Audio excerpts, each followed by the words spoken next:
1번 경기 카이라트 대 클리브리. 이번 경기는 카이라트의 홈 경기장은 아니지만 카자흐스탄에서의 경기이기 때문에 카이라트의 홈이라고 보는 것도 무방한 경기입니다.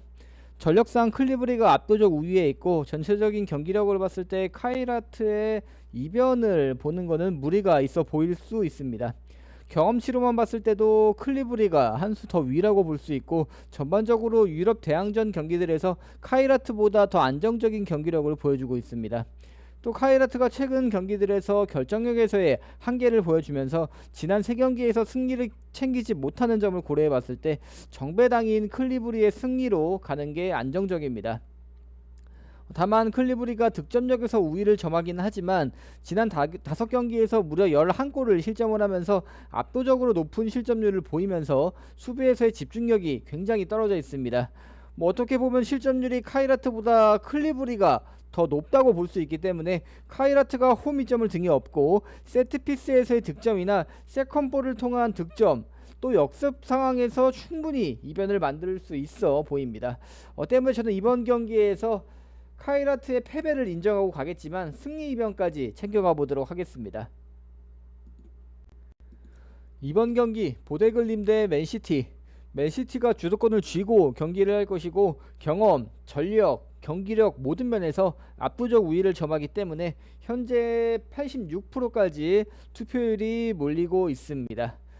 저도 이번 경기는 맨시티의 승리가 유력하다고 보이긴 하는데 뭔가 찝찝한 경기로 생각은 듭니다.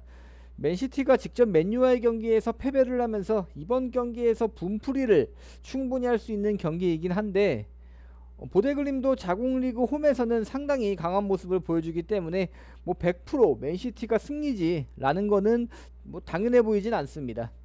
보데글림이 현재 챔스 조별리그에서 아직 승리가 없는 상황에서 이번 홈 경기에서 강한 팀을 상대하지만 결코 밀리는 경기를 하지 않을 것 같습니다.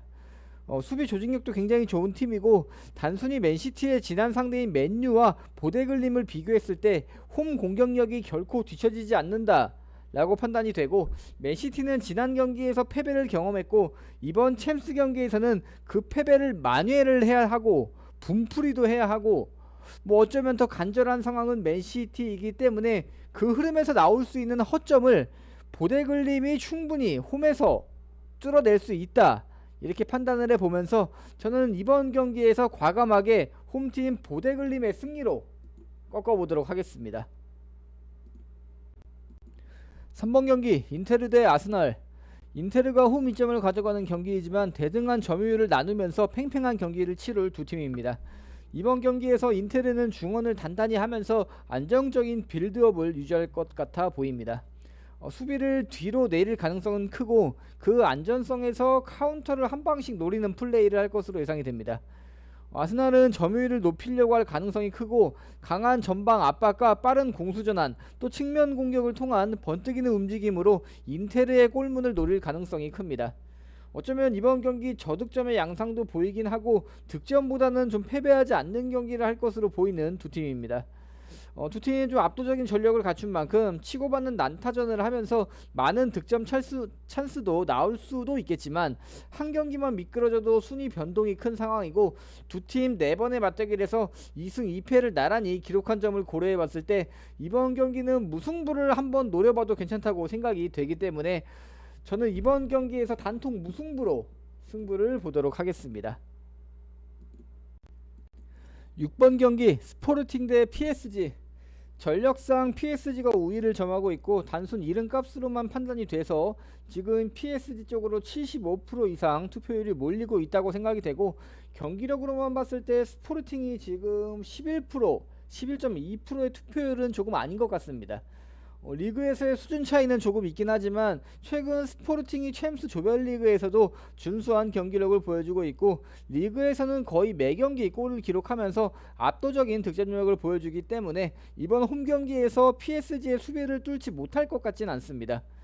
아마 이번 경기 스포르팅이 주도권을 쥐고 경기를 할 것이고, 주전 공격수들 모두가 날카로운 모습을 보이고 있는 점을 봤을 때 단순한 루트가 아니라 여러 방면으로 PSG의 골문을 노릴 수 있겠습니다. 근데 그렇다고 스포르팅의 압승을 예상하기에는 PSG도 여러 공격 조합으로 경기 흐름을 충분히 바꿀 수 있는 팀이고, 경기 운영 면에서는 스포르팅의 우위를 점하고 있다고 볼 수 있겠습니다. 또 원정에서도 딱히 기복을 보이지 않는 점을 고려해서 이번 경기는 어느 팀이 승리한다, 아니면 단순하게 무승부를 기록한다, 이렇게 예상하기가 좀 어렵다고 판단을 해보면서 저는 이번 경기에서 승무패 3픽 가져가 보도록 하겠습니다. 8번 경기 코펜하겐 대 나폴리.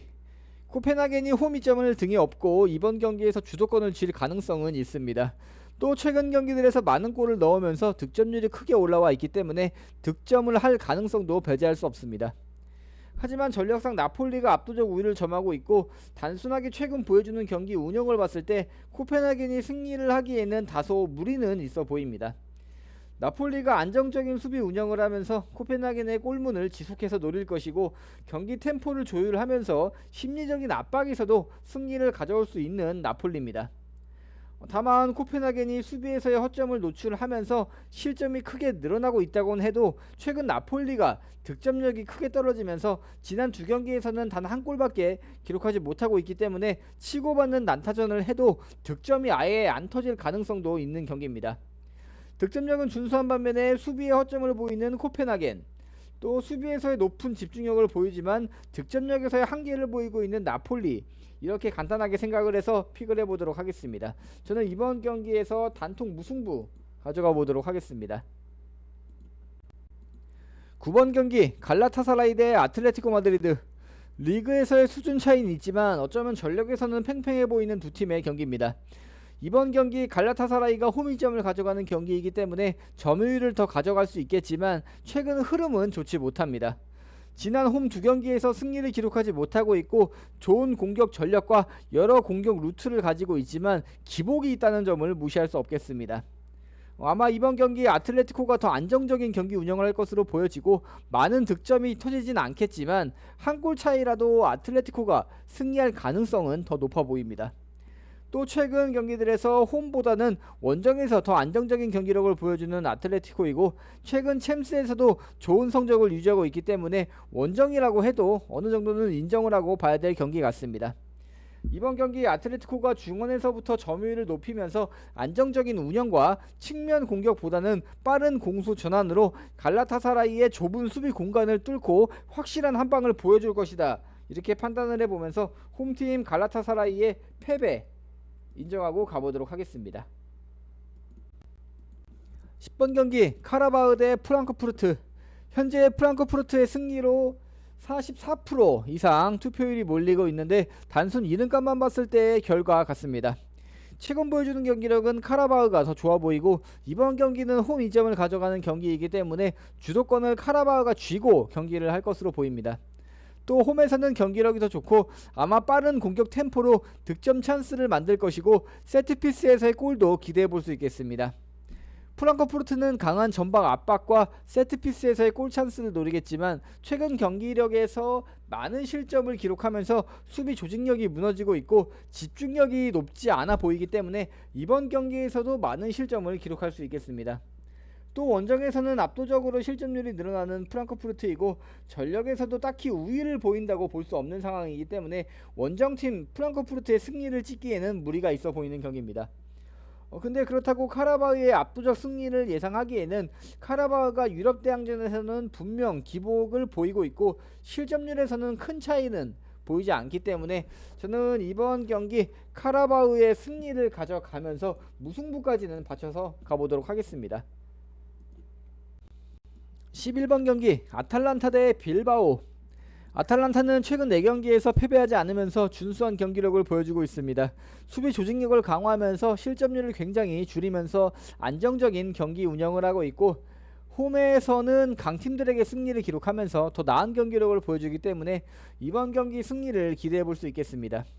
물론 빌바오도 강팀이긴 해도 챔스에서는 부진한 경기력을 보여주고 있고 최근 경기들에서 득점력에서는 불을 뿜고 있지만 거의 매 경기 압도적인 실점을 기록하면서 득점에 비해서 실점이 거의 2배 많을 정도로 수비 조직력은 엉망입니다. 전방으로 이어지는 공격 빌드업의 질이나 측면 공격에서의 날카로움은 핵심 선수들의 부상 복귀로 확실하게 살아난 점은 있지만 특히 최근 연속된 원정 경기에서 큰 기복을 보였기 때문에 이번 경기에서도 많은 실점을 기록할 수 있겠습니다. 물론 득점력이 조금은 떨어진 아탈란타라서 무승부 이변까지는 갈 수 있겠지만 워낙 망가진 빌바오의 수비 조직력이기 때문에 이번 경기에서 조금 안정적인 경기 운영을 한다고 해도 패배의 가능성을 배제하기는 어렵다고 판단을 해보면서 이번 경기 홈팀 아탈란타의 승리 인정하고 가보도록 하겠습니다. 14번 경기 뉴캐슬 대 PSV. 뉴캐슬은 직전 경기에서 울버햄튼과 득점 없이 비기면서 지난 두 경기에서 승리를 기록하지 못하고 있습니다. 그 승리가 없는 두 경기에서 한 골도 기록하지 못했기 때문에 이번 경기에서 어떤 공격 흐름을 보여줄지가 관건인 것 같습니다. 근데 아무래도 홈 이점을 가져가는 경기이기도 하고 챔스에서의 경기력도 좋았고 지난 5번의 맞대결에서도 패배가 없는 뉴캐슬이기 때문에 이번 경기 무난하게 승리를 가져가도 될 것 같습니다. 다만 PSV가 원정에서의 불리함을 가져가는 경기이지만 최근 경기들에서 연승을 기록하고 있고 특히 지난 연속된 원정 경기에서도 승리를 기록하면서 리그 수준의 차이가 있다고는 해도 압도적인 득점력을 보이기 때문에 뉴캐슬의 골문을 충분히 뚫을 수 있다고 판단은 됩니다.